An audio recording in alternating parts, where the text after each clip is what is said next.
Trap bases. We love them or we hate them. I personally am a fan. Many of the OG trappers out there put a lot of time and creativity into their camps.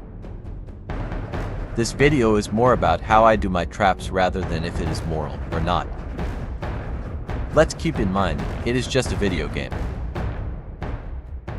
In my quest to create new stuff, I developed glitches and systems that work really well. I am not a prominent trapper, but I do enjoy building fun or funny stuff that other players are not expecting. I like to build camps that are versatile and that are multi-use. Generally, I use ground glitches or in-game buildings to build in. I like to use high traffic areas that players go to, so I am not running a vendor icon. I understand why someone would get mad to pay for a fast travel only to lose their junk. When it happens to me, I think it is really funny and like to see what the player built. I also build for the bump story to give the traps purpose.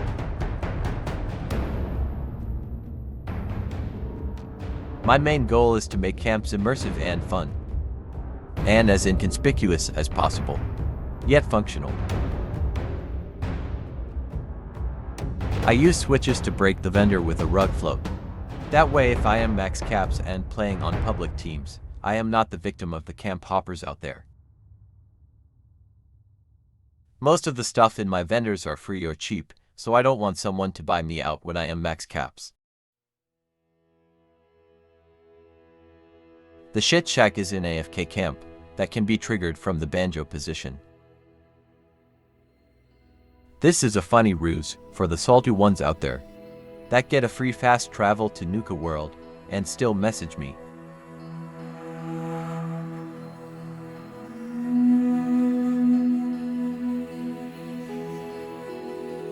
The Bum Story Church is for some upcoming stuff, but has a fully breakable vendor and a radiation baptizing pool.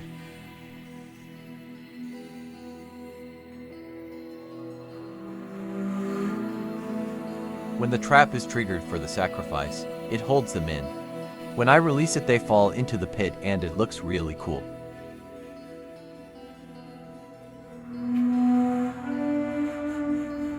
The hideaway is just beneath them,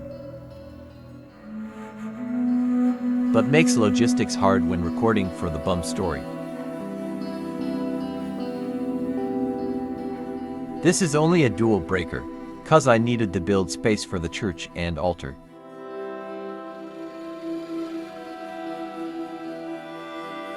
Again, a rug float with dual switches. The camp module is your repair point.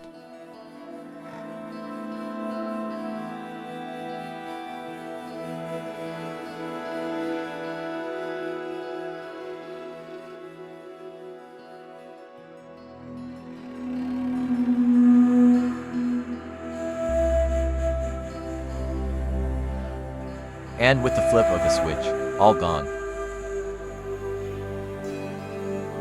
Passive traps are one of my favorites. Human nature. Tell someone not to do it, and, well.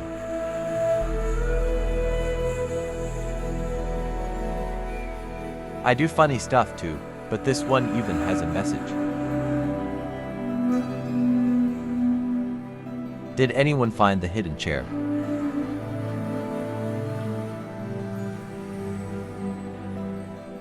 Like you, I build regular camps too.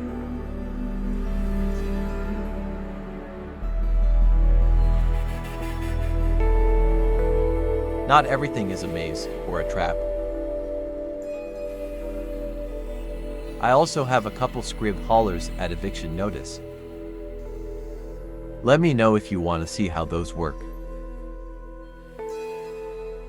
But back to traps.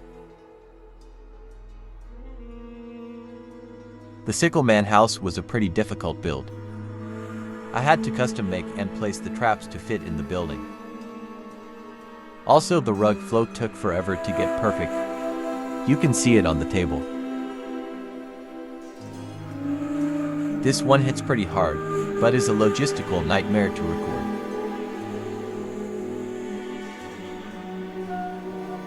working on some more stuff with it for the story.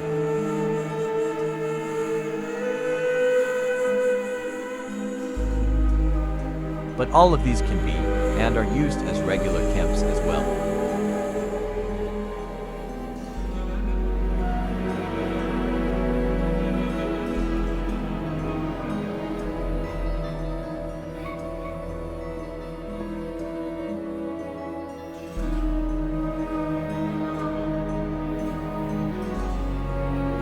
High traffic is the way to go, then your camp doesn't need to be on.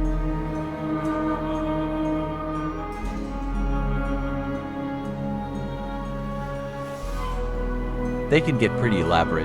This one has 4 switches.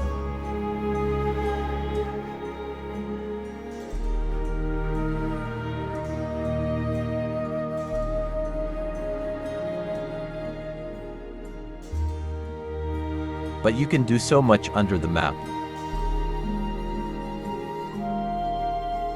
and be almost invisible above ground.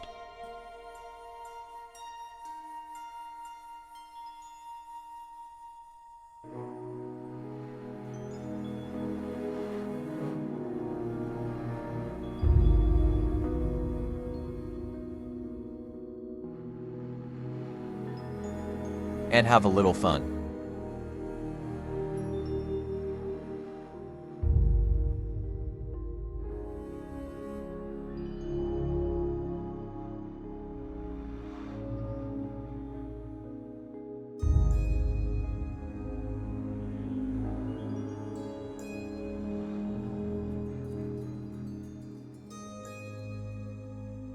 Don't ring the bell.